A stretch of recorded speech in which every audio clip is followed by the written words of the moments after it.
AutoCAD দিয়ে বারান্দার ডিজাইনটা করে দেখাবো। সর্বপ্রথম লাইন নাও, এল লেখে এন্টার, ফার্স্ট পয়েন্ট ক্লিক, এদিকে 10 ফিট, ওকে। তারপরে এদিকে 2 fit,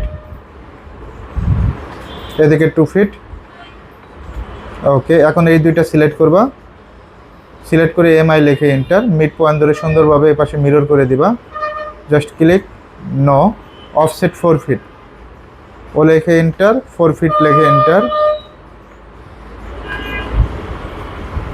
ARC, first point click, second point click, third point click. এখন আমরা লাইনগুলো ডিলিট করব। এখন এই লাইনগুলো জয়েন করে দিবা, সম্পূর্ণ সিলেক্ট করবা, জে লেখে এন্টার, অফসেট 3 ইঞ্চি, ও লেখে এন্টার, 3 লেখে এন্টার। এখন লাইন দিয়ে জয়েন দিয়ে দিবা, এল লেখে এন্টার, এই পয়েন্ট থেকে এই পয়েন্ট। বর্তমানে এই বারান্দার ডিজাইনটা ব্যাপক পরিমাণ ব্যবহার করা হচ্ছে, এই পয়েন্ট থেকে এই পয়েন্ট, ওকে।